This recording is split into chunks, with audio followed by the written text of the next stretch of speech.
8点，聆听读者。欢迎收听读者原创专栏。今晚我们为您分享的文章是：幸福的家要具备这3个特点：干净、整洁、有爱。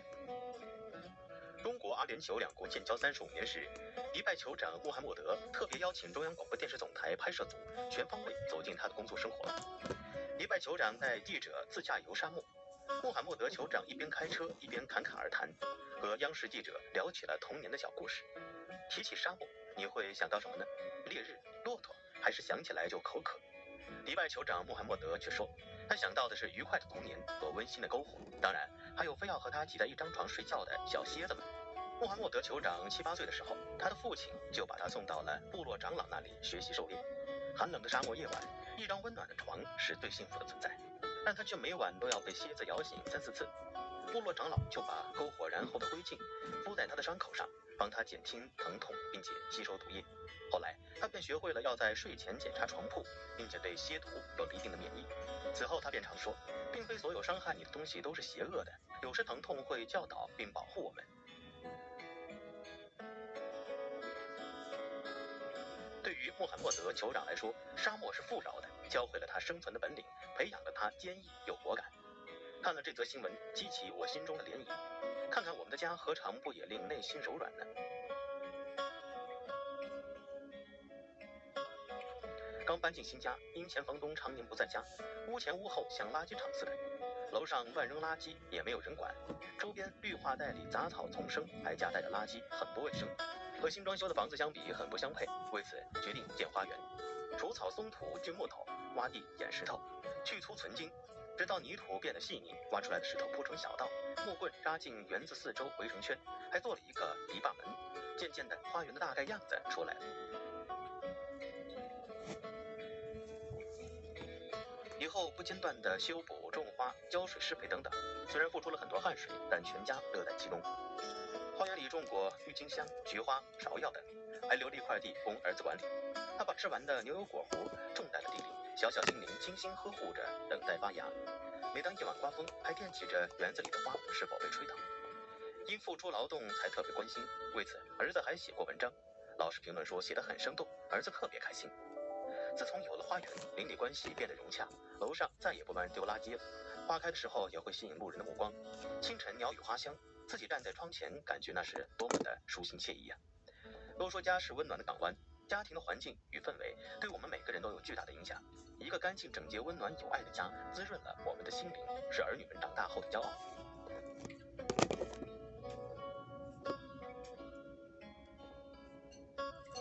良好的学习氛围。人们说，一个家庭想要长久，自然少不了文化熏陶。都说金榜题名出人头地，读书文化是一个家庭发展兴旺的最好途径。那么一个幸福的家，首先要拥有学习氛围。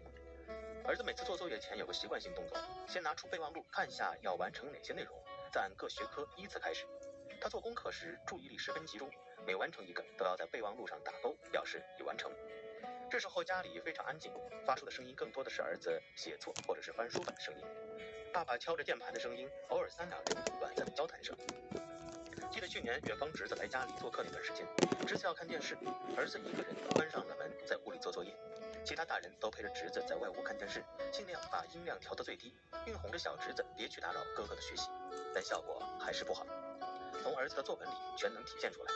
小侄子在家里住了1周，那1周的周记本上记录的全是我们外屋的事儿，小侄子的调皮的事儿。虽然儿子与小弟弟在一起十分开心，但长久在这种氛围中，对学习必定是会有影响的。高效完成作业后，还需要学习课外知识。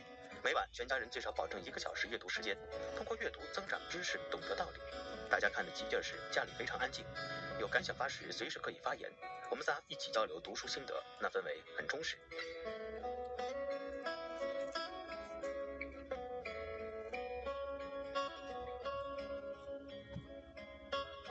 古有孟母3迁的典故。孟子的母亲为了防止孟子沾染恶习，不惜3次举家搬迁，最终落户学宫之院。而孟子也正是由于被学院里传来的朗朗读书声所吸引，继而对学习产生了浓厚的兴趣，从此发奋读书，终成大儒。由此可见，拥有一个良好的学习氛围，使人奋进。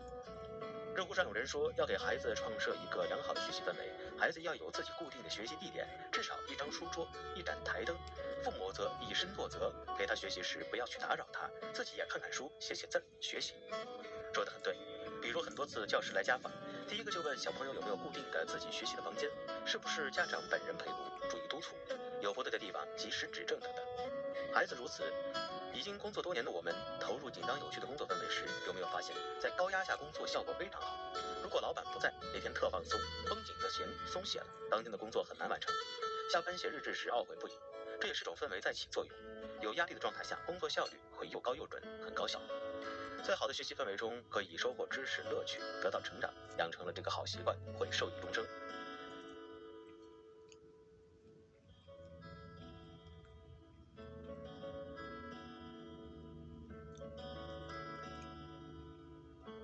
拥有仪式感。爷爷奶奶经常叫大家回家吃饭，一点都不理解工作在外的人的苦衷。跟他解释，他可以把老板一起给骂了。一开始不知道什么道理，还以为是老人家作的要命。后来在朋友圈看到仪式感这个新鲜的词，我慢慢开始懂了。原来爷爷奶奶最开心的日子就是盼着儿孙欢聚一堂，翻着日历，动着脑筋。比如立秋了，要求大家一起吃大闸蟹；冬至了，要一起吃腊八粥。是要让平淡的生活变得有滋有味。仪式感并不是要花多少钱，玩多大花样，它体现的是我们对生活的尊重和热爱。有时一顿营养美味的早餐，餐桌上的一束花，开学前的新书包，春节时门上的一幅幅春联，这一件件小事都是能够赋予生活仪式感的。很多人说，都老夫老妻了，过什么节日，送什么礼物？孩子都上初中了，整得些虚头巴脑的干嘛呀？这是我们很多人对仪式感的错误理解，认为仪式感只是形式主义。偶尔的仪式是表示对彼此的重视，它从来不是华而不实的东西。就像电影《北京遇上西雅图》里台词所说的，他也许不会带我去坐游艇吃法餐，但是他可以每天早晨都陪我跑几条街，去买我最爱吃的豆浆油条。后来我们信奉王小波说的那句话，一个人只拥有此生此世是不够的，他还应该拥有诗意的世界。外婆来了，做一顿大餐，我们全家穿着亲子装合影留念，因为有了特殊的安排，一家人其乐融融。这种美好的氛围感染着身边的每一位，记录了生活的点点滴滴。仪式感是把本来单调普通的事情变得不一样，对此怀有敬畏心理。无聊的生活中，平淡是常态，总要找到一种新的方式，让自己度过无趣的日子。一个幸福的家庭生活环境是柔软心灵的润土，学习环境是茁壮成长的阳光和雨露，仪式感诠释着每一位家庭成员的有趣灵魂。关注读者，感恩遇见。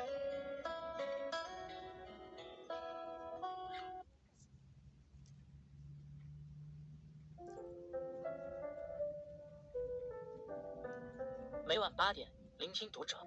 各位听友们，读者原创专栏现已全新上线，关注读者首页即可收听。今晚读者君给大家分享的文章来自作者 Lady 白白。人到中年才明白，保持弹性才能任性。网上有人问，一个人身上最重要的品质是什么？高赞回答：韧性。的确，有韧性的人在面对挑战和压力时，会像弹簧一样充满弹性。人到中年，肩扛重担，稍有不慎就会陷入狼狈，唯有保持弹性，方能平稳度过人生的起伏。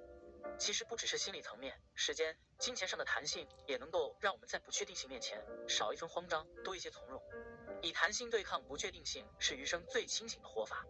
提前几分钟，让时间更有弹性。作家蔡颖清曾说，我喜欢跟时间好好相处，不让它来逼迫我，所以许多事情都会提前准备。这是他多年来的习惯，也是他身兼数职却活得优雅从容的法宝。她是2个孩子的妈妈，也是一名写作者，同时还经营着一家餐厅。当她预判第2天会忙得人仰马翻时，便会于当晚提前准备，或者次日早起1个小时。这样孩子们起床后看到的便是一个状态良好的妈妈。她也会因为时间有余裕，更能展现出一个母亲的耐心。凡事提前一会儿，才能更好地掌控时间，为自己争取主动，为自己赋能增值。松浦弥太郎先生在与人见面时，通常会提前15分钟到场。到达约定地点后，他会先调整自身状态，然后确认待办事项，为掌控局面提前做准备。平常上班，他也会比同事们早到1个小时，因为足够早，所以有余力下功夫。他看书学习，在不易被打扰的早时光里精进自己。俗话说，早起3光，晚起3慌。凡事提前一点，给自己留足弹性时间，是一个成年人关照自我，让自己免于手忙脚乱、忙中出错的清醒之举。人到中年的从容，是从精通时间管理开始的。保持时间的弹性，才能不被时间所追赶，也更有机会在缓冲里化被动为主动，成为驾驭时间、统领全局的高手。强制储蓄让卡里有弹性资金。商业顾问刘润曾提出弹性资金的概念，意思是说，我们的账户上一定要有一笔钱，这笔钱平时不要动，是用来以备不时之需，化解危机的。当人生的风浪袭来，弹性资金可以为我们保留一份体面。2年前，受政策的影响，俞敏洪从教培行业离场，他退还了所有学生的预缴学费，给离职的员工支付了足额工资，然后切换到直播赛道。与此同时，他的大量同行却深陷资金链断裂的丑闻，退不了费，发不出工资。危机面前，俞敏洪的得体善后，得益于他的公司账户上始终趴着一笔弹性资金，这笔钱足够他从容应对各种不确定性。成年人的世界里有太多的易碎品，你永远不知道下一秒生活会给你使什么绊子。居安思危，存点备用金，才能让余生多一份从容淡定。正所谓手有余粮，心中不慌。除此之外，钱还意味着更多的选择权以及更大的回旋余地。华裔女星刘玉玲曾说，每个人账户里都应该有一笔任性基金，确保自己在忍无可忍之际，可以硬气地说一声去你的。成年人说过的底气，渡过难关的笃定，是银行卡里的余额给的。人到中年，不要再月光，不要再被消费主义裹挟，不要再一味地加大杠杆，置自己于高风险之中。而当学会为自己打伞，为自己存足够的备用金，让人生多几分抵御风险的韧性。所谓进退自如，充满弹性的生活，一定是需要金钱打底的。人到中年，不为钱，但也要正视金钱的力量，懂得风雨人生路上它是保护伞之一。积极调试，让心里更有弹性。有这样一个经典故事：2个秀才进京赶考，路遇棺材，甚觉晦气。其中一个秀才为此闷闷不乐良久，以致考场失利；另一个秀才则迅速开导自己：官财因同，官合财，见者必定升官发财。结果在好心态的加持下，他一举高中。同样的遭遇，前者耿耿于怀，后者却很快拨云见日，这就是心理弹性不同的体现。心理弹性强的人，复原力强，在挫折面前更能展现出积极的心态和行动力。路遥人生中的巧珍就是这样一个人，他全身心地爱着高加林，为他付出诸多，但高加林为了前途却背叛他。在那个封闭的年代，一个女孩子被抛弃，承受的不只是心灵的重挫，还有名誉受损的精神压力。就在村里人为他担心之际，巧珍早已擦干眼泪，整理好心情，下得干农活了。他没有怨恨责骂，没有长时间的郁郁不振，而是在认清和高加林的差距后，接受现实，调整状态，开始自己的新生活。相反，高加林则脆弱许多。他在民办教师被人顶替后，一度心灰意冷到每天昏睡，抽烟麻痹自己。消沉了1个月，直至家里山穷水尽，他才迫不得已外出。急着下了田，又接纳不了自己的农民身份，心有不甘，拧巴的活着。人生难免不如意，但比之更可怕的是一颗易碎的心。飓风过境，腐草为存，是因为小草伏地，并且充满了韧性。人同此理，韧性才是一个人立于不败之地的根本。缺乏韧性的人是没有未来的，毕竟人生海海，时有风高浪急。遇到困难，多做积极正向的思考，相信一切只是暂时的，挺住并且积极探索，才会迎来柳暗花明。人生是长跑，比的是耐力，拼的是毅力，能笑到最后的一定是弹性十足的人。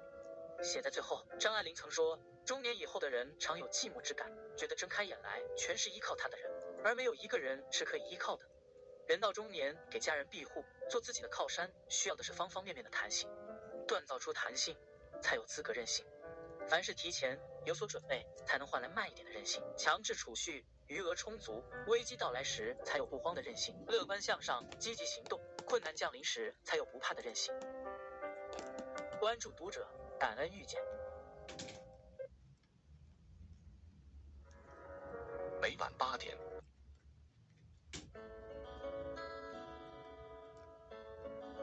点，聆听读者，欢迎收听读者原创专栏。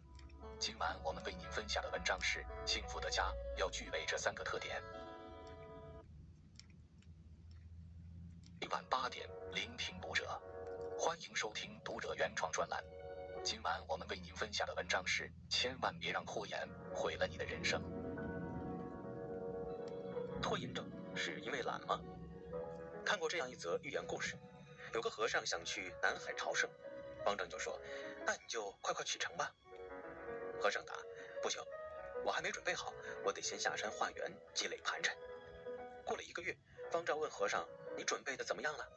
和尚答：“这个月香客太多，没时间化缘。”时间如白驹过隙，弹指间1年过去了。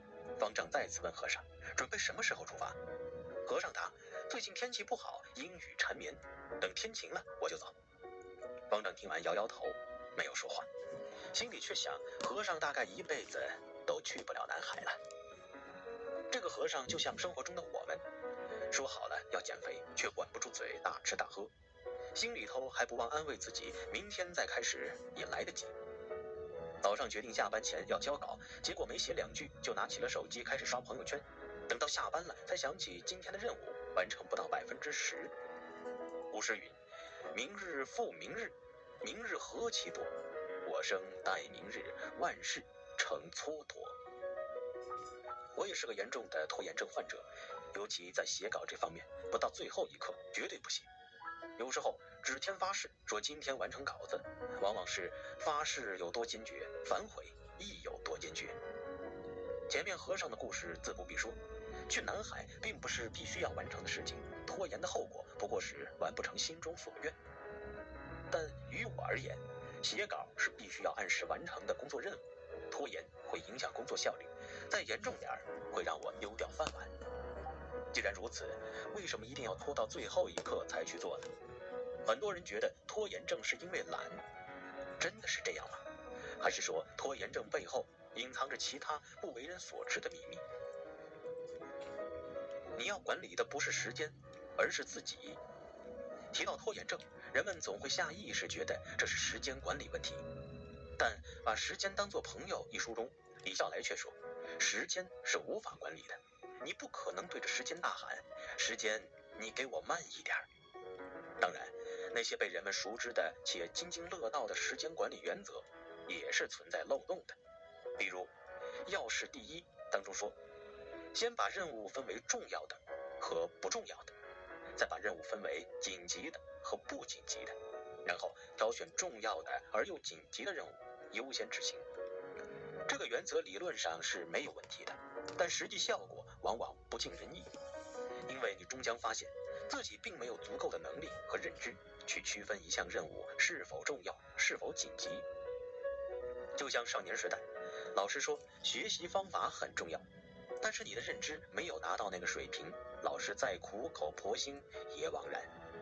心智至于时间管理技巧也是同样的效果。从这个层面讲啊，人只能通过不断修炼，开启心智，提高思考能力之后，才有可能学会应用一些时间技巧，让自己的时间拥有不同的质量。因此，李笑来总结说，我们无法管理时间，我们真正能管理的是我们自己。言归正传，那么对于拖延症，我们该如何管理自己，或者说有哪些正确的认知需要纳入我们的心智？把时间当作朋友一书中主要提及了以下3个方面：一、完成一个任务实际花费时间总会超过计划，拖延的人总是会犯同一个错误，高估自己的能力，错误估算完成一个任务所花费的时间。他们总觉得时间还很充足，离最后期限还很遥远，一切还来得及。可等到真正着手做的时候，意外接踵而至。撰稿找不到思路，做设计一时没有感觉，出门约会时发现衣服还没洗，甚至是关乎生存的求职，也是拖到去面试的路上才开始准备见面的说辞。这样的临时抱佛脚，结果可想而知。这种由于拖延导致任务完成质量不高，对于拖延症者而言是最常见不过的事情。与拖延的人截然相反，我一位同事是一接到任务就立马着手做的人，我就很疑惑地问他，工作永远做不完，你干嘛这么着急？他反说，总归要做的事情你也无法估算未来会不会还有其他的事情插进来，提前做好了，再有其他的事情也不会手忙脚乱。大概是有事及时做，做事不拖延的习惯，使得他的工作效率特别高，也很少加班，基本一到点就打卡下班，回家后反而可以做自己想做的事情。拖着不做的事情往往是最重要的。一般而言，人们拖着不做的往往是那些自己做起来比较困难的事情，或许会有争议，但这种情况一定是存在的。你可以判断一下自己是不是这样的。比如工作中会先做简单的工作，把复杂的工作拖到最后。学习中，准备托福考试时只做熟悉的阅读和听力，但不练习口语，和写作。生活中总是把甜言蜜语挂在嘴边，却从不考虑恋人真正需要的是什么。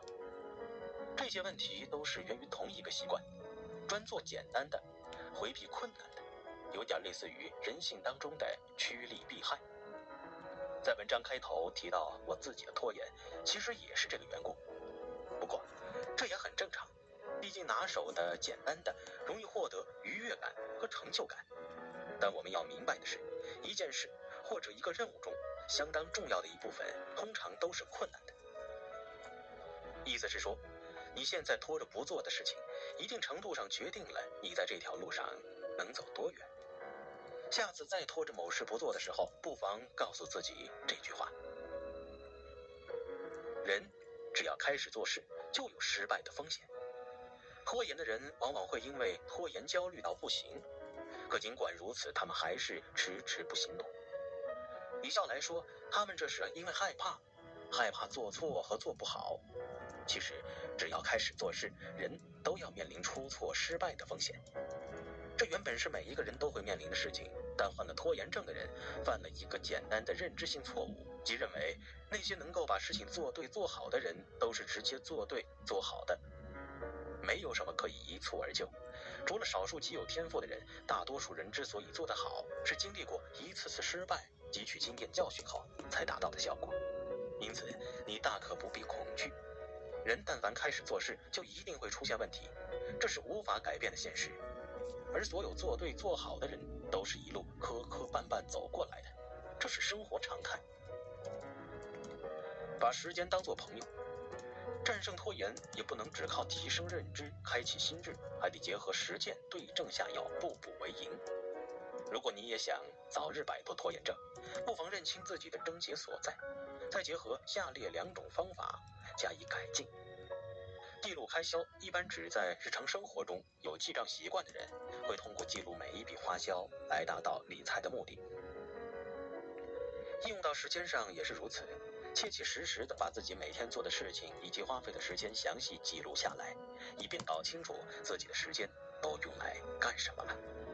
还可以了解自己做一件事大概会花费多少时间，工作效率如何，有哪些时间完全是浪费掉了，可以避免拖延症常犯的错误，错估时间。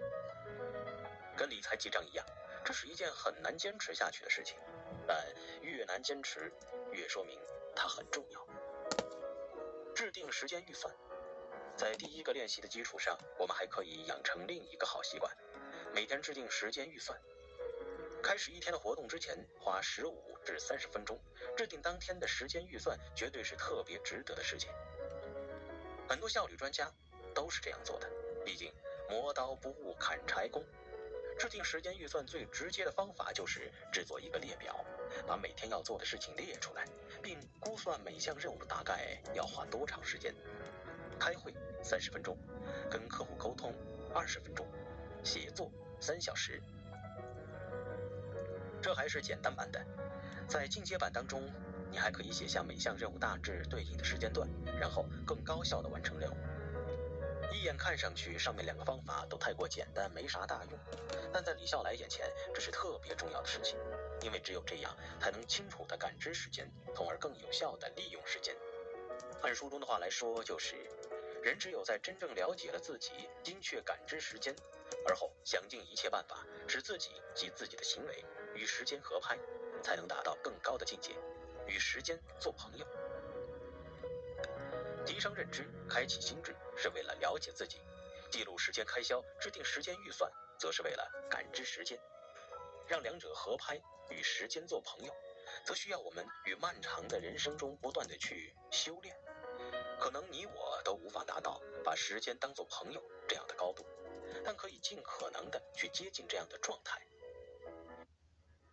关注读者，感恩遇见。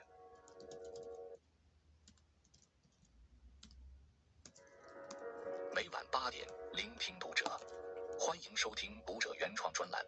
今晚我们为您分享的文章是：千万别让拖延毁了你的人生。拖延症是因为懒吗？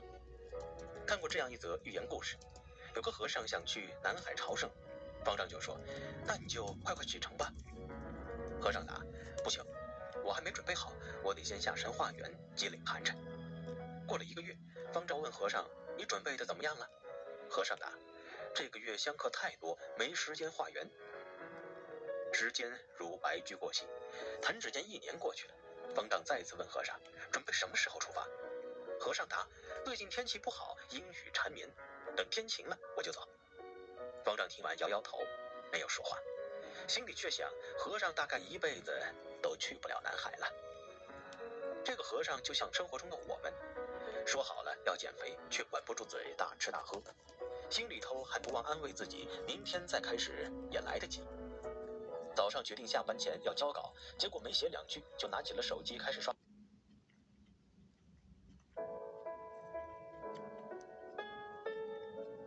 每晚8点，聆听读者。各位听友们，读者原创专栏现已全新上线，关注读者首页即可收听。今晚读者君给大家分享的文章来自作者香橙。人与人最舒服的关系都有这3个共同点。不知道你有没有发现，生活中我们判断一个人值不值得交往，学历高不高，能力强不强都是其次，最重要的是相处舒服。正如作家苏秦所说，跟谁在一起舒服就和谁在一起，包括朋友也是，累了就躲远一点。有的人相处起来如芒刺背，只能陪你走完人生的一小段旅程；有的人相处起来温暖如春，既不必改变自己，也不必迁就彼此。人与人之间最舒服的关系都有这3个特征。慢性，钱钟书曾说，真正友谊的形成并非由于双方有意的拉拢。当今的社会节奏越来越快，微信好友越添加越多，可我们和其中大多数人一样，连点头之交都算不上。据说人这一生大概会遇到82635人，但绝大多数只有一面之缘，会和你打招呼的也只有19788人。谁也不知道能成为好朋友的人会在哪个瞬间与你相遇相识，又究竟是谁。但能真正确定的是，那些能耐得住时光的流转，陪你在细水长流中将沿途的风景看遍的人，必定能陪你走到最后。著名编剧马未都讲过这么一个故事，有一位刚进职场的女员工，刚入职没几天就结识了一位好闺蜜。她将闺蜜视为姐妹，2人一起上下班，吃午饭，周末一起逛街看电影。她跟闺蜜无话不谈，小到生活习惯，大到自己的个人隐私，有时就连讨厌哪项部门的规章制度和领导发生过的糗事，她都毫无保留地说了出来。后来公司有一个大客户，只要能签下这个大单，就能获得丰厚的提成。她和闺蜜都想签下这个单子，2个人谁也不肯让谁，都想超越对方。最后她靠自己的实力打败了闺蜜，赢下了这个大单。因为这件事，她和闺蜜也彻底翻脸。曾经她跟闺蜜说的那些小秘密，也成了对方攻击她的武器，让同事们看了笑话。世界上风险最大的事，莫过于和不熟悉的人交心。你说出的伤疤，或许会成为别人茶余饭后的谈资；你暴露的缺点，或许会成为日后别人袭击你的匕首。正所谓，饭未煮熟，不能妄自一开；蛋未孵成，不能妄自一啄。真正的朋友，淡淡的交，慢慢地处，才能地久天长。真正的感情，浅浅的尝，缓缓的品，才能耐人寻味。一段舒服的感情要有一个循序渐进的发展过程，如此才能在岁月的沉淀下历久弥新。弹性，罗素说，须知人生的参差百态，乃是幸福的本源。在交往中，内心匮乏的人总习惯把自己的意见强加于人，也经常和朋友吵得不可开交。而越是成熟的人，越能看到世间万物的多面性，便也能尊重他人与自己的不同。看过一则书画家谢志柳和启功的故事。谢志柳和启功都是书画界宗师级别的人物，2人更是一对非常要好的朋友。然而在学术上，他们却有很多观点都不同。对草书《古诗四帖》的作者考证，他们各持己见。谢志柳通过对运笔手法的研究，认为他是唐代书法家张旭的真迹；启功则从文献注录、忌讳文字等方向出发，认定他是宋人作品。2人谁也说服不了谁，甚至为此还打过笔仗。当时有很多人都觉得他们会为此绝交，可没想到他们依旧像曾经一样，共同出席各种场合，交流书画心得。对于2人的关系，谢志柳曾这样概括过：学术可变，友谊不变。因为2人对彼此观念的包容，才使他们维持了终身的友情。现实生活中，每个人的出生背景和成长环境都不同，3观自然也不会相同。你站在群峰山顶，告诉他前面是晴空万里，而他站在上面却只能看到满面疮痍。所以只有穿上别人的鞋子，去别人的生活里走一走，我们才能真正理解对方。正如作家刘娜所说，真正成熟的人能尊重他人的生活与选择，而不是把凡是和我不同的人都顶到耻辱柱上。面对彼此的差异，多一份包容与理解；面对不同的思想，多一份欣赏与体谅。真正的友谊不在于对待问题的一致性，而在于互相迁就与珍惜。年幸，知乎网友西西说，他父亲和李叔是多年的至交好友，他们青年的时候一起进了建设局，相识30多载，没少互相帮衬。退休后，两人没事也常常约着一起去钓鱼。过年时，家里也常能收到李叔老婆做的腊肉和猪蹄。有时母亲做了好菜，父亲也总会拿出自己珍藏的好酒，打电话喊李叔过来吃。两人吃着小菜，就着小酒，追忆往事，话匣子一下就打开了。西西总是嘴上调侃，却打心底里羡慕他们的友情。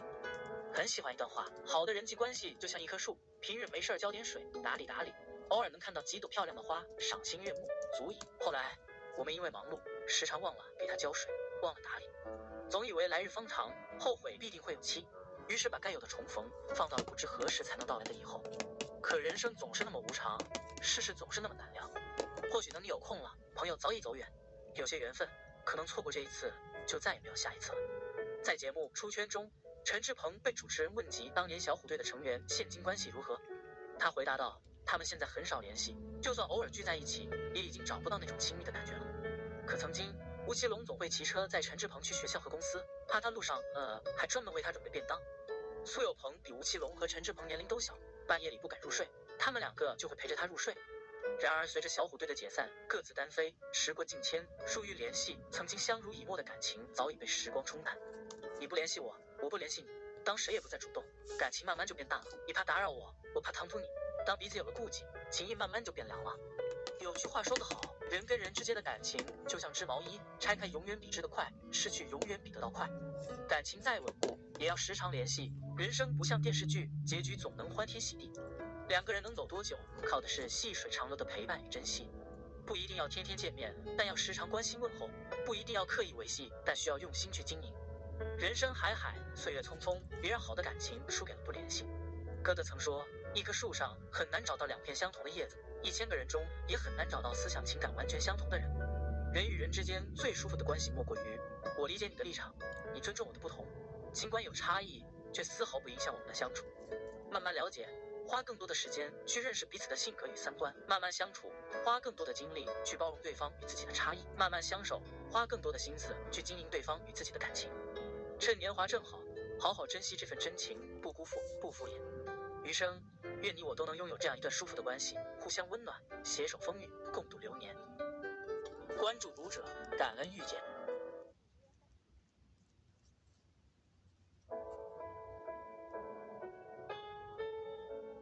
每晚8点，聆听读者。每晚8点，聆听读者。欢迎收听读者原创专栏。今晚我们为您分享的文章，朋友圈请留下这5种人。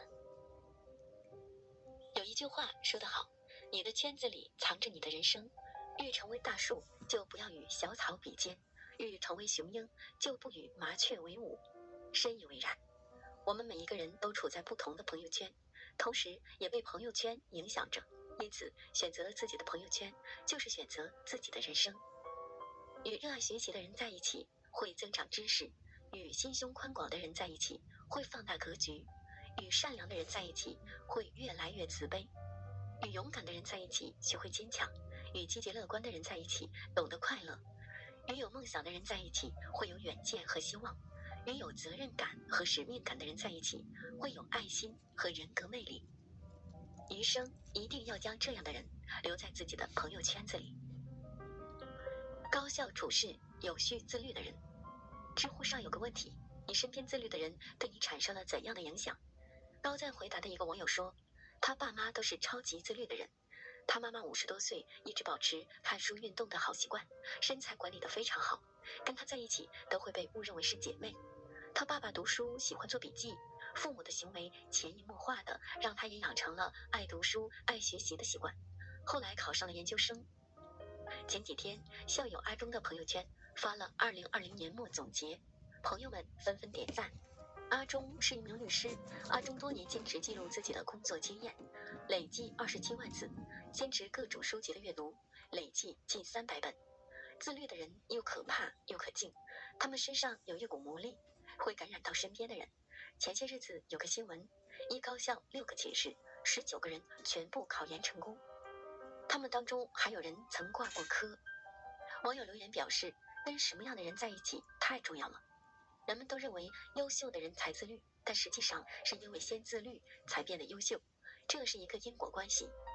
成功就是把简单的事情重复做，身边的一些人正是因为日复一日的重复着一些小事，慢慢变得让你刮目相看，难以望其项背。轻不言弃，勤勉自立的人。有个朋友是个很内向的人，大学毕业后一直在老家做出纳工作，后来公司倒闭，经朋友引荐，来到了杭州一家做办公家具贸易的公司，销售模式是陌生拜访，这对他来说太难了，不敢开口说话，业绩垫底。后来为了突破自己，朋友每天对着镜子练习微笑、递名片、练习说话，慢慢走出了心理恐惧。多年工作下来，面对客户能侃侃而谈，现在已经拥有自己的贸易公司。一个没有自我激励能力的人，仅能发挥其能力的20%到30%，而当他拥有自我激励能力的时候，发挥会达到80%到90%。能够做到自我激励的人，都是很有韧劲儿的人，他们是从一点一滴的坚持中获得进步，突破自己，最后取得成绩。时下流行一种21天习惯养成法，有些朋友会用朋友圈打卡或者打卡软件来给自己完成自我激励。朋友小乐在2021年第一天发了一条朋友圈，坚持1年的跑步打卡后，又刷新的自己记录。董明珠说过一段话，要让上级哄着你做事时，请回到你妈妈身边去，长大了再来面对这个世界。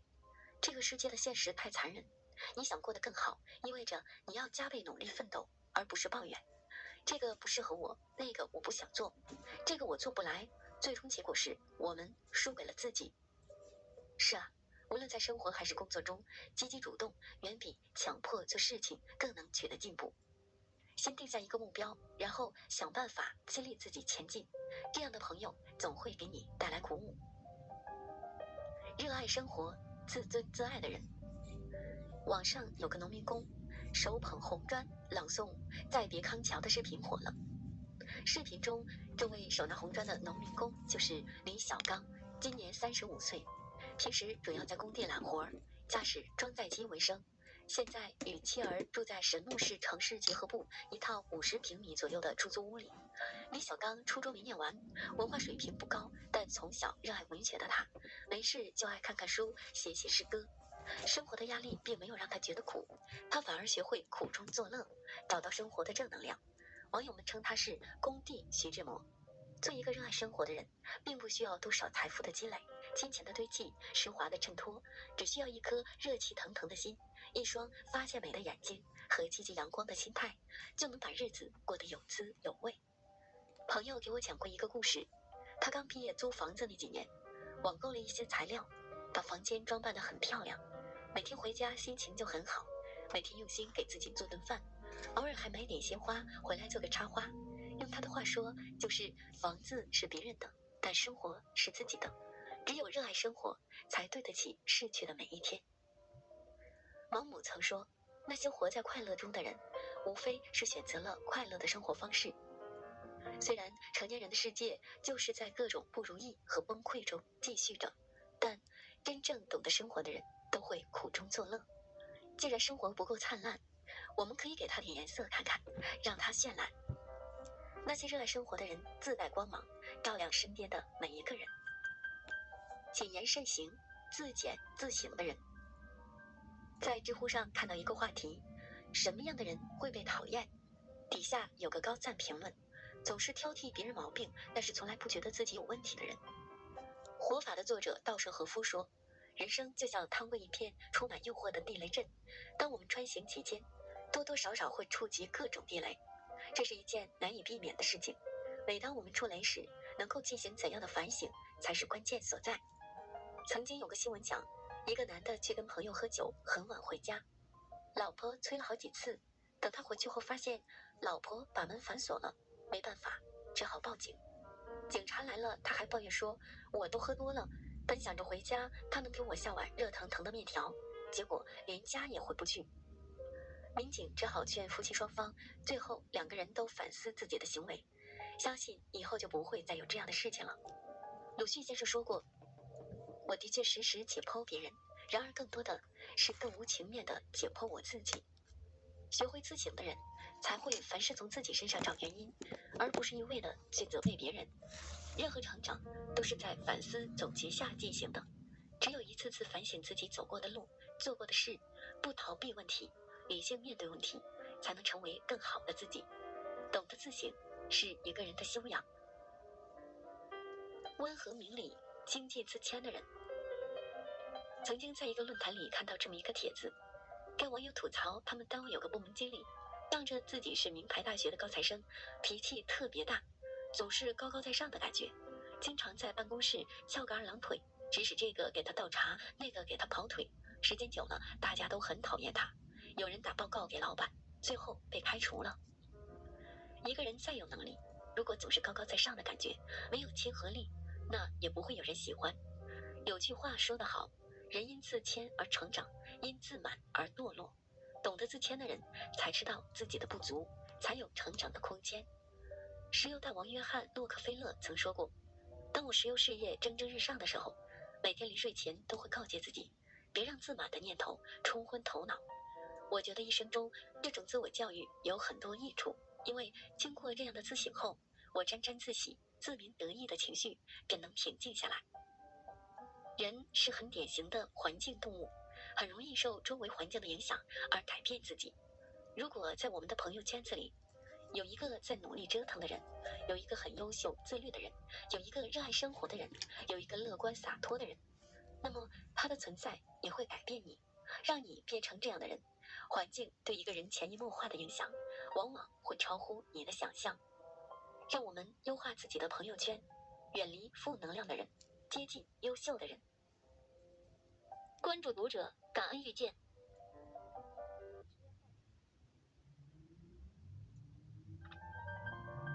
每晚8点，聆听读者。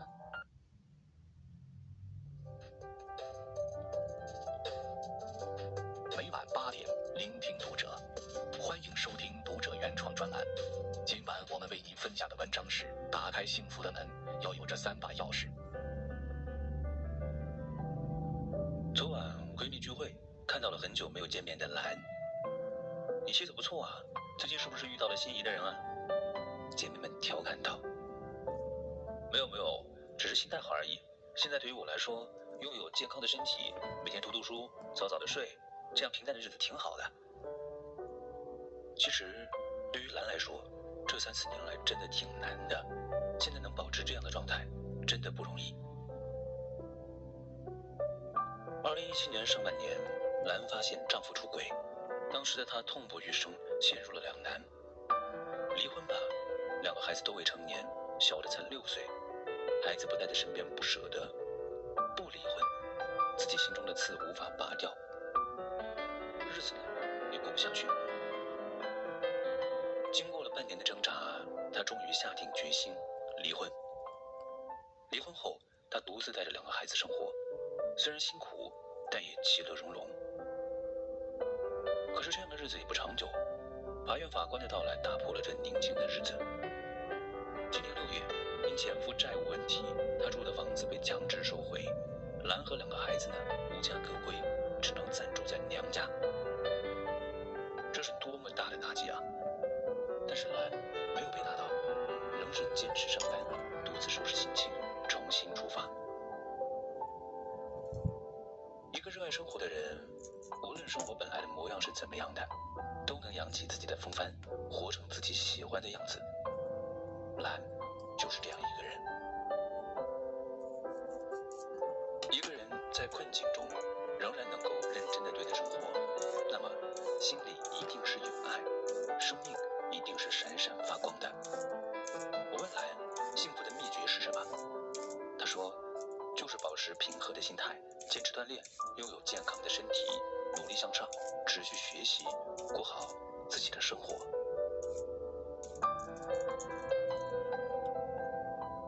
保持平和的心态。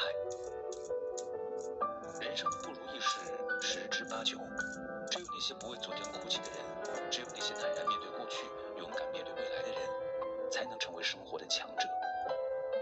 爱迪生67岁那年，苦心经营的工厂发生火灾，毁于一旦。他损失了至少200万美元。这么多年精心的研究也全部付诸这一举。当他的儿子查尔斯·爱迪生听说这场灾难之后，紧张地跑去找他的父亲。他发现满头白发的老爱迪生就站在火场附近，火映得他满面通红。查尔斯后来向人描述说：“我的心情很悲痛，他已经不再年轻，所有的心血就毁于一旦。可是他一看到我就大叫：查尔斯，你妈妈在哪儿？我说不知道。他又大叫：快去找她来，立刻找她来，他这一生不可能再看到这种场面了。第二天一早，老爱迪生走过火场，看到所有的希望和梦想化为灰烬。原本应该动情绝望的他却说：这场火灾绝对有价值，我们所有的过错都随着火灾而毁灭。感谢上帝，我们可以从头再来。3周之后，也就是那场大火之后的第21天，爱迪生制造了世界上第一部留声机。如果是一般人，肯定会不停地抱怨上天的不公，为什么给自己这么大的打击？肯定会抱怨命运的不公，为什么让自己遭遇这么倒霉的事情？可是爱迪生并没有抱怨，只是默默地重新开始努力。也正是因为这种心态，爱迪生才会成功。生活是现实的，就像海上行舟，怎能不遇波涛？就像鸟儿翱翔，怎会不经风雨？打击处处存在，挫折时有发生。当我们无法阻止灾难发生的时候，就只能坦然接受一切的不如意，学会向前看，停止哭泣，保持平和的心态，重新找寻前进的方向。只有这样，才能最终到达理想的彼岸。拥有健康的身体。刘健昨天晚上因抢救无效去世了。上午酒精办公室，同事们在谈论着刘健，物资部的刘健啊，对，就是他。昨天晚上忽发病，送去医院抢救无效就去世了。他呀，他还很年轻啊，应该不到40岁吧？无比诧异。他比较胖，喜欢喝酒、打牌、熬夜，健康早就透支了，才造成了这个局面。生活中，很多人都认为疾病距离自己还相当遥远，所以总是毫无节制的熬夜、加班，不管不顾的消耗自己的身体。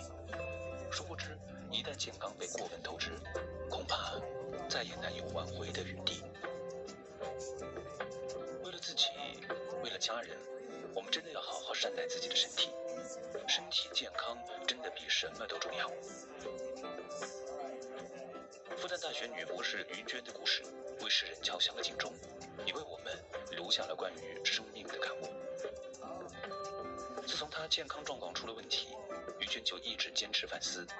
她在日记中向大家发出呼吁：在生死临界点的时候，你会发现，任何的加班给自己太多的压力，买房买车的需求，这些都是浮云。如果有时间，好好陪陪你的孩子，把买车的钱给父母买双鞋，不要拼命去换什么大房子。和相爱的人在一起，蜗居也会很温暖。兰是我认识的所有人当中最具有健康意识的人，他养成了良好的生活作息，坚持长跑，坚持健身。因为长期对身体的保养，所以就算他经历了生活的沉重打击，他仍由内而外散发出活力与朝气。拥有健康的身体，才是人这辈子最宝贵的财富。持续努力的学习。有位唐山收费站的大姐语出惊人：我今年36岁了，除了收费什么都不会。这句话引起了社会上的广泛议论。其实不只是这位大姐，很多人可能在岁月的长河中，面对琐碎的工作，渐渐失去了信心，始终待在自己的舒适区里，过着不痛不痒的生活，不再有憧憬，更不会再有梦想。持续努力的学习是让自己越来越强大的方式。懂得持续努力的学习，无论面对怎样的变革，他们总能迎风而上。陆琪曾是是美国科技行业职位最高的华人，被誉为硅谷华人的传奇。后来他加入百度，担任集团总裁和首席运营官。他亲自操盘了公司从搜索到人工智能的转型业务，让百度重新焕发了生机和活力。除了是一个典型的工作狂人之外，他更是一个懂得不断学习的人。他无论工作再忙，每周都要坚持至少5个小时的学习。在一次内部工程师会议中，他就讲到：你们要坚持每天都要学习英语，让自己每天都要活得不一样。每个杰出的工程师、杰出的技术领域都要保持自己学习的能力。越是优秀的人，越懂得学习的重要性。即使时间不多，也要不断学习，充实自己。因为教育即力量，它可以改变你的现状。利用10分钟时间读一些书籍，在自修上下一分功夫，就足以助你在事业上得一分上进。一个人愈能求知，则愈有知识。你能多储1分知识，在关键时刻，它就足以改变你的一生。这种零星的努力、细小的进步，日积月累，与日后大有收益，可以使你更为充实，可以使你更能游刃有余地应对人生。我们大多数人的问题就在于一心希望在顷刻之间成就大事。其实事情是要循序渐进的，我们应该不断地努力读书自修，不断地充实我们的知识宝库，提升我们人生的境界，这样才能够改变我们的命运。不经历风雨，怎么能享受到生活的美好？没有健康的身体，怎么能享受到家的温暖？不努力学习，怎么能收获成功的喜悦？所以，学会在痛苦中成长，保持平和的心态，坚持锻炼身体，拥有健康的体魄，走出舒适区，持续努力的学习，这才是幸福的源泉。关注读者，感恩遇见。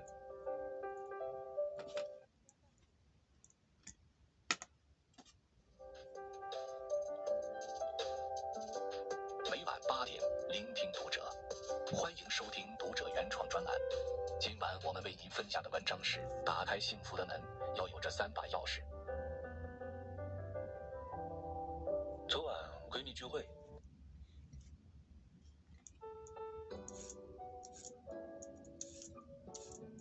每晚8点，聆听读者。各位听友们，读者原创专栏现已全新上线，关注读者首页即可收听。今晚读者君给大家分享的文章来自作者读者。4分钟爱情短片，刷屏朋友圈，原来他一直深爱着我。中年人的爱情仿佛是生活中的一根刺，总会挑起一群人千般复杂的情绪，有鸡毛蒜皮的摩擦，有不可言说的辛酸苦楚，也有慢煮生活的温暖惬意。我们总是在某个时刻才发觉，身边那个人一直在嫌弃，却越来越离不开。读懂中年爱情，不妨看看这4个小故事，也许那些出乎意料的结局，并不藏在一个个精巧的伏笔中，而是一开始便有了答案。一对中年夫妻在餐厅里相顾无言地吃着饭，面对妻子的心不在焉和回怼，怒火似乎一触即发。餐馆老板娘端着一碗找不到餐号的绿豆沙数落丈夫，忙到分身乏术的丈夫一个没忍住刀子拍在案板上。店里的客人似乎预感到了接下来的一场吵架，木讷的父亲笨拙地操作着新买的小度音箱，女儿觉得父亲没劲，妻子没有接触过新玩意儿，想搭几句话，却只收到丈夫潦草的几句敷衍。一个下了班找馆子喝闷酒的中年男人，搪塞妻子说自己在加班，早已察觉的妻子气势汹汹找了过去，他们好像很难直面沟通和交流。似乎所有的结局都指向了不理解、争执和无话可说。毕竟生活中这样的场景实在是太熟悉了，熟悉到这简直就是日常发生在我们身上的一样。尽管生活可能没有我们想象的那样美好，但似乎也没那么糟。妻子给婆婆装了智能音箱，餐桌上她正在看生病的婆婆的状态。那碗浸润着油烟、味道不加糖的绿豆汤，是5大3粗的丈夫专门给喊了一天嗓子的婆娘准备的。妻子在一首偏偏喜欢你的歌声里沉沉睡去，丈夫轻声让小度关闭音乐，小心地给妻子搁上毛毯。抓到了丈夫现行的妻子拿来2瓶啤酒，在丈夫对面坐下，准备陪他痛饮。两人相视会心一笑。什么是中年人的爱情？有人说，中年人的爱情是穿衣、吃饭、数钱、睡觉，是惊人的沉默和默契，是含蓄里那没有回甘的一点酸，是百般的不耐烦，千般的牵绊，数也数不完。我们能看到的，始终只是生活的一个切面。虽然只是很短的几个小故事，却道尽了中年人的爱情现状。他们的爱情有点俗套，有点平淡，甚至有点没劲。可是谁又能说，这原本就是爱情步入生活的样子呢？当爱情不仅仅只是爱情，随之而来的才是爱的真正开始。每个步入婚姻的人都会对婚姻抱有美丽的幻想，但渐渐发现，原来不完美才是婚姻的常态。唉，从来都不是寻找一个完美的人，爱是学会用完美的眼光欣赏那个并不完美的人。或许我们身边都有那样一个不够完美的爱人，他不擅长烹饪，脾气暴躁，不善言辞，木讷无趣，不解风情。但一回头却发现，原来你已经和这样一个不完美的人一起走过了那么长的一条路，一起生活了那么长的时间，一边相互嫌弃，一边不离不弃。生活虽平淡，却也有滋有味。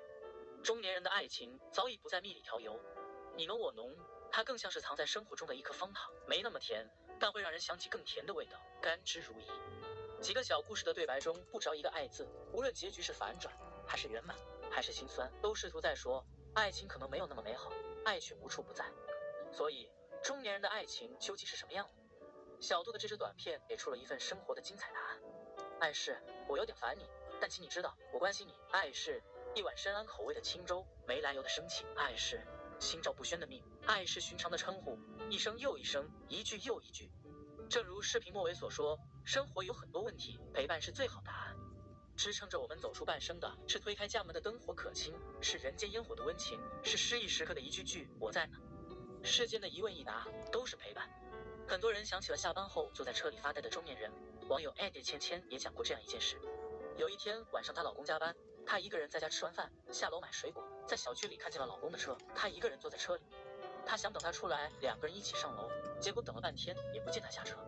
她没有多想，只是敲了敲车窗，说：“你看起来脸色不好，是不是身体不舒服？需不需要我去买点药？”她老公当时愣住了，想了一下才告诉她，最近她正面临一次很重要的晋升，压力很大，但不想把负面情绪带回家，所以自己会先坐在车里调整好。听完之后，芊芊拉着她的手，诚恳地说：“家是你永远可以卸下防备的地方。车里坐着不舒服，以后你在家里要是压力大，想要一个人待着的时候，我不会打扰你。要是想聊聊天，我也随时都在。”从那以后，芊芊明显感觉到两人的关系更亲密了，也更懂得互相分担情绪。晚饭后，他们会一起看一部老电影，有烦心事时会放一首轻松的音乐，然后坐在一起聊聊天。有时周末，芊芊的老公还会给她展示自己学做的一道新菜。对于他们，拿起了手机开始刷朋友圈，等到下班了才想起今天的任务。对于他们来说，此时此刻陪伴在身边的人与物是治愈生活的解药，亦是让自己整理心绪、重新出发的动力。对于中年人来说，幸福其实很简单，总有人等你回家，说话有人回应。这种陪伴带来的是一种治愈、温暖的力量。它或许安静，或许只在你需要时才会出现，却能让你卸下疲惫，重新有勇气面对生活的挑战。爱人的彼此相伴，是平凡生活中莫大的抚慰。家中的一餐一物，即便是智能家电，也能带来不离不弃的温暖。纵使你有千奇百怪的问题，细枝末节的小事，他们都会不厌其烦地一遍遍回应你。他与小杜始终陪伴。一段感情中，谁又不曾有过磕磕绊绊、鸡毛蒜皮的琐碎日常？好在时间并没有磨去我们对彼此的爱意，而是让我们在时光中学会分享与接纳，理解与包容，克制与等待。而后，我们仍会选择坚定地站在彼此身边，不曾离开。中年人的爱情，除了纯粹的爱情之外，是夜晚归家时留的那盏灯，厨房里热气腾腾的人间烟火，更是无论何时都会应答的那一声在。巴法利·尼克斯说，婚姻是一本书，第一章写下诗篇，其余则是平淡的散文。我的公婆相知相守大半辈子，一起经历了风风雨雨，如今仍固执地住在一家人曾生活了20多年的老房子。成家后，也曾邀请他们与我们一起同住，但说起来，他们总是摆摆手，我们能管好自己，你们别操心。但我和老公还是对他们放心不下。直到我想起之前在小红书上看到了一个热帖，姥姥去世后，博主给独自生活的姥爷买了一台小度智能屏。工作闲暇时，他会打开小度 APP 的回家看看姥爷是否起床，吃没吃早饭，给姥爷打电话也很方便，不需要他手动接听。渐渐的，小度仿佛成了一个新家人。起床姥爷会喊小度小度，播新闻做饭时姥爷还会喊小度小度，唱个歌子。没想到也正是这个习惯救了姥爷。去年年底的一天早上，博主突然收到一条来自百度的短信：百度紧急，您的家人正在用小度急救助手求救。博主马上打开小度 APP 查看姥爷的状况，发现情况不对后，他赶忙联系家人将姥爷送往医院。所幸送医及时，才没有造成不可预估的后果。事后，博主问起姥爷当时的具体情况，姥爷也记不清自己到底说了什么，大概是小度救命、救救我之类的话，触发了急救报警功能。而博主也完全没有想到，自己刚收到小度时，顺手将自己填写为紧急联系人，竟然能在几个月后救了老爷一命。幸好一切都有惊无险。上个月婆婆生病住院，老公和兄弟几人轮流照看，有时她要在家、公司、医院之间往返，短短2周，整个人就瘦了一大圈。那段时间她没有与我细说自己的担忧，但我看得出来她还是放心不下独居的公公，我便提议将公公接来与我们同住。白天上班时，公公一人待在家，我们也会通过手机看看他。一天午休时，我照例打开摄像头，平时这个时间都会在沙发午睡的老人不见踪影，我顿时有些慌了神。结果一转小度 X9 的摄像头，才发现他老人家正乐呵地坐在阳台上晒着太阳给猫梳毛泥。直到最近婆婆病况稳定，老公才与我说起前段时间的焦虑与压力。他说上班有时候累了，点开小度 App， 看到父亲在摄像头那端笑眯眯地给他招手，便觉得很安心。他也十分感谢我的一路分担，做他坚实的后盾。小度也许不能复刻家人的陪伴，当我们不在家时，父亲的一句小度小度一定会换回一句在呢。也许距离会将我们分隔，但总有一份陪伴在平时中包裹着妥帖与踏实，如同小度会以随时随地的回应来陪伴生活的点滴，带给你一份妥帖安心的温暖。有人曾问，人到中年最大的幸福是什么？有个回答是这样说的：有人陪你左右，知你冷暖，懂你悲欢，苦乐平淡亦相随。中年人的爱情很难，它难在每个人的身上都压着属于自己的一座山。中年人的爱情又很简单，它简单到爱人之间不需要任何复杂的情话，只一句我在呢，便能获得纯粹的安全感。经历日月搓磨，世事风雨，如今的我们早已过了耳听爱情的年纪。人到中年，一路奔忙，所求的不过是疲惫有人懂，孤独有人陪。所幸身边总有温暖，身后尚有一份永远等待应答的心安。往后余生，愿你身边总有爱人相伴，每一句呼唤都有回应，每个回应都如小度一般，一直都在。关注读者，感恩遇见。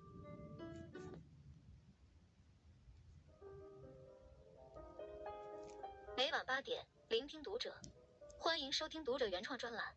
今晚我们为您分享的文章，有一种智慧叫拎得清。电视剧《开封府传奇》里有一个关于公平的辩论。江湖侠客展昭为了帮助灾民，打劫了城里的富户，被包拯抓进县衙，于是有了下面的对话。展昭说：“我们这些人劫富济贫，除暴安良，都是为了公平。”包拯说：“安分守己，勤勤恳恳，省吃俭用，攒下家业的大户人家，被你们劫了富济了贫，对他们来说公平吗？如果公平，那天下就不该有勤劳节俭，人人都该过苦日子。本官为了放灾民一条活路，放他们进城，但他们抢店劫舍，这是暴民。你们江湖这个时候该除哪个暴，该安哪个良？”展昭语塞。诗人的同理心常被当下生活状态的好坏所支配，做人做事须得认清真相，而非纠缠表象。透过现象看本质，才能从根源上了解问题，解决问题，这才是真正的公平与善良。随着阅历的增加，最佩服一种人，不固执，不急躁，凡事自有判断力。真正的强者，从来都不为浮云遮望眼，不愧于固有认知。有一则寓言故事，一头驴追着一根胡萝卜奋力向前走，但是怎么也吃不到。原来驴主人骑在驴背上，用线控制胡萝卜，以驱使驴推磨。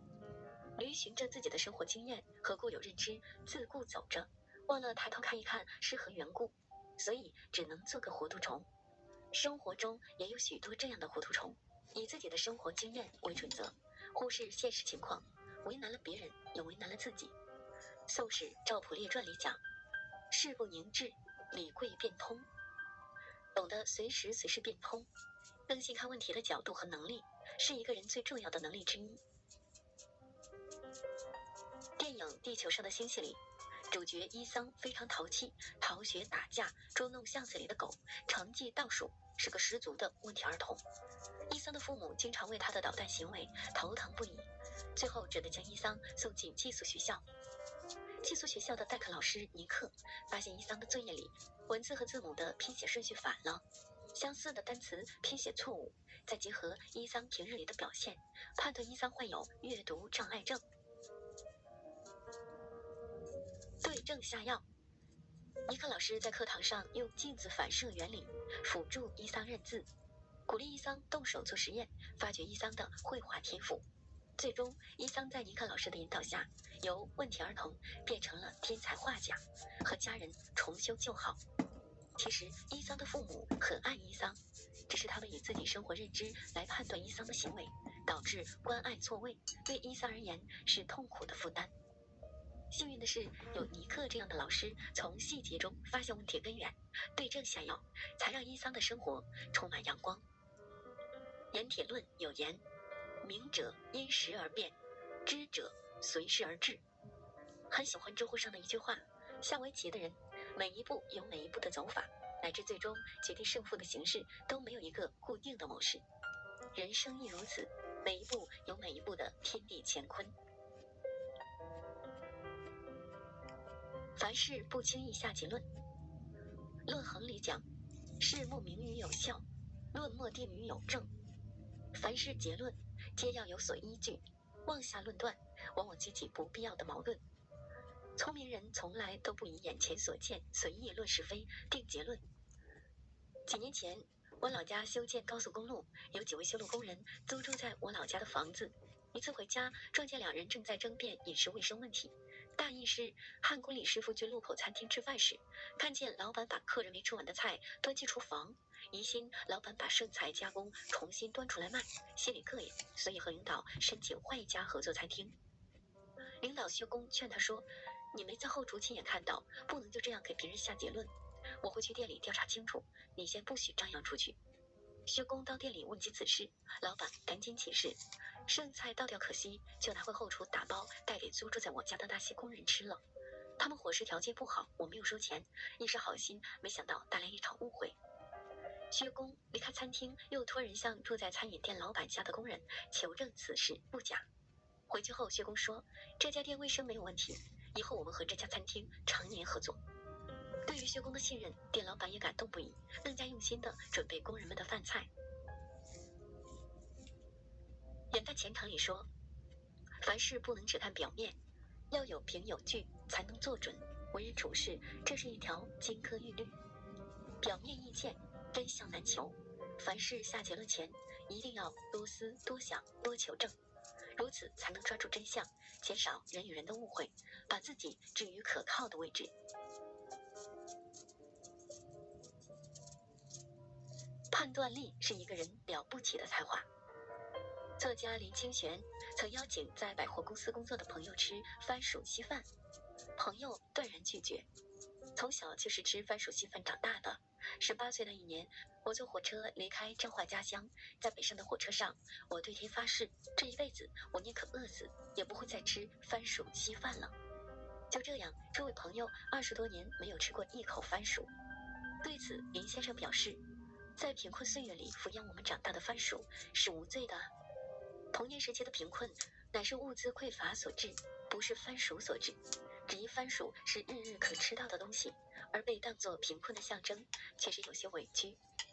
然而，很多人又何尝不是如此？遇事不深思，凭感觉划分是非对错。作家王小波说：认真的思索，真诚的明辨是非，有这种态度，大概就算善良吧。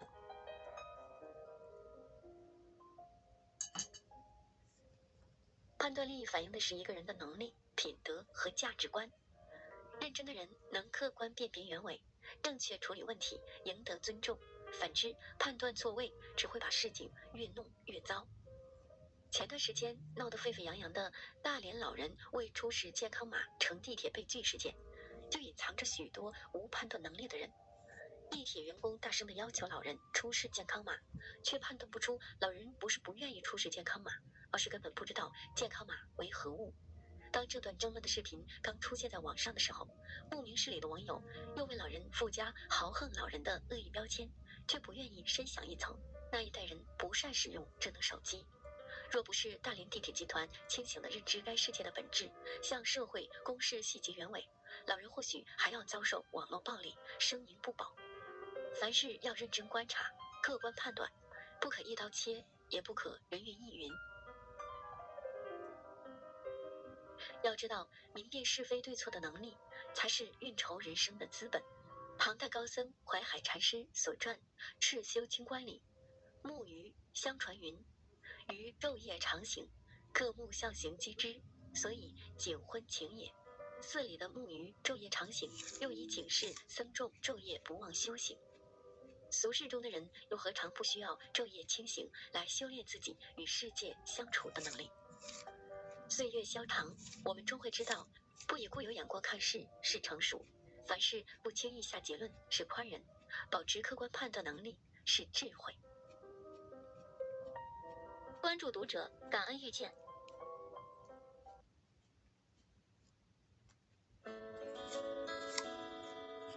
每晚8点，聆听读者，欢迎收听读者原创专栏。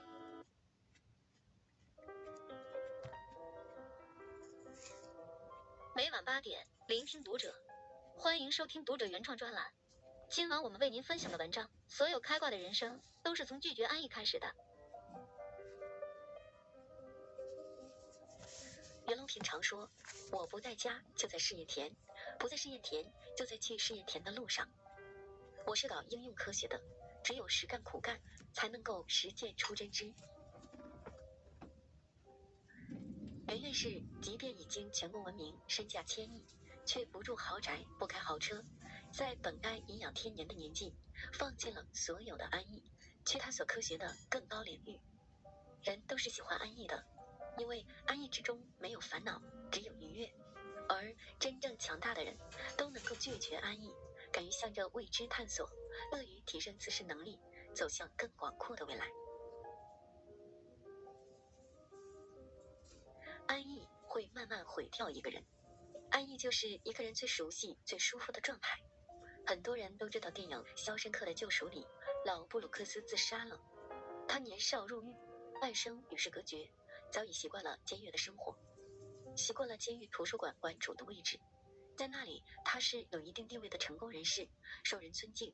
被假释后，这世界对于他来说就是一个崭新的世界，所有人都在进步，但唯独他还像一个新生婴儿一样，停留在原地，孤独地慢慢适应这个社会。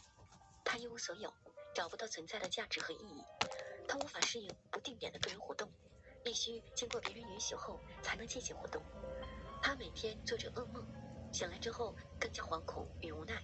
他尝试过如何活下去，但终究是徒劳。最终，布鲁克斯选择了自尽。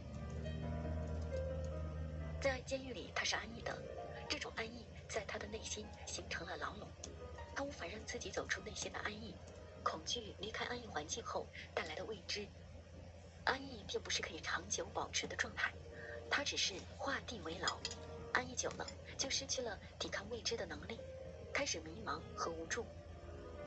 美国作家尼尔·唐纳沃许说过，真正的人生始于你走出舒适区。在安逸里，你能看到的、得到的，只有眼前的方寸之地。走出去，你才能接触更广阔的人生。我们人生中真正的精彩，都藏在不安逸的未知中。厉害的人都拒绝安逸。有这样一个实验，先把青蛙放入冷水中，然后缓慢加热。青蛙会因为开始时水温舒适而在水中悠然自得，当后来无法忍受高温时，青蛙已经无力跳出来了，最后只能被煮死在热水中。我们又何尝不像青蛙一样，在安逸时沉溺其中，变得懒惰和松散，当意外来临时才发现已经失去了应对的能力。所以要敬畏你身处的安逸，不放松应对意外的准备，才能真正的强大。在第77届威尼斯电影节上出现了一匹黑马，她是宋丹丹的继女赵婷，凭借导演的无依之地获得金狮奖的最佳影片。她是第1位斩获此奖项的中国女导演，第6位获此殊荣的中国导演。她身上很容易被打上星二代的标签，不过她一直不断地突破自己，想要通过自己的努力，通过自己的作品摆脱掉这些标签的束缚。14岁时，她远去伦敦读书，自己为自己选择学校，随心所欲地去感受自己想要的各种体验。她在纽约当酒吧服务员，在洛杉矶踏着滑板去上学，在南达科他州的松岭印第安人保留地拍电影，在荒山野岭里找演员。她甚至在所有同学都忙着拍电影的时候，又跑去一个没人去的地方去思考，去挑战。她说：“我只是不想舒服，我不太确定是什么激励着我。”她能够取得这么巨大的成就，是因为放弃了安逸的环境，选择未知，选择挑战，不断成长，不断突破。不想安逸的活着，是所有变数的开始。当你开始行动，走出安逸，你会发现天很大，世界很美，生活很精彩，你的可能很多。爱因斯坦曾说：“我从来不把安逸和享乐看作是生活目的本身。弱者才偏安一隅，强者都乘风破浪。离开安逸，才能成就自己。”我们都知道卧薪尝胆的故事。吴王夫差率兵击败越国，越王勾践被押送到吴国做奴隶。勾践忍辱负重，伺候吴王3年后，夫差送他回越国。回国后的他害怕自己会贪图眼前的安逸，消磨报仇雪恨的意志，所以晚上睡觉不用褥，只铺些柴草，又在屋里灌了一只苦胆，时不时尝尝苦胆的味道。他表面上对吴王服从，但暗中训练精兵，强政励志，并等待时机反击吴国。最后终于找到时机，一举歼灭了吴国。人生在安逸中沉沦，在不安逸中发光。只有离开安逸，才能成就自己。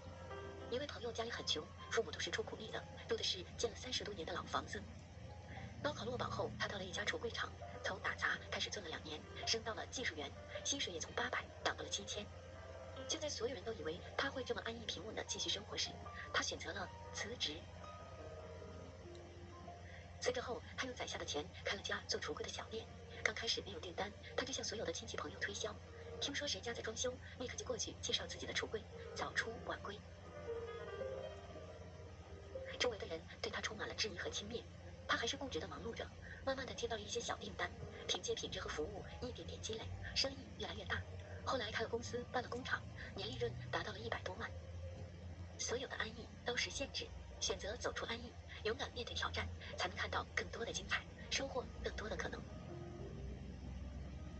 管仲说：“厌安震奴，不可怀也。”安逸就像毒药，限制着我们的目光，阻止着我们的脚步，放大着我们的不安，让我们在已知的世界画地为牢，对未知的世界惴惴不安。所以，让我们拒绝安逸，走出安逸，直面我们所未知的世界，在挑战中强化自己，在积累中成就自己。毕竟，我们的世界无垠广阔。关注读者，感恩遇见。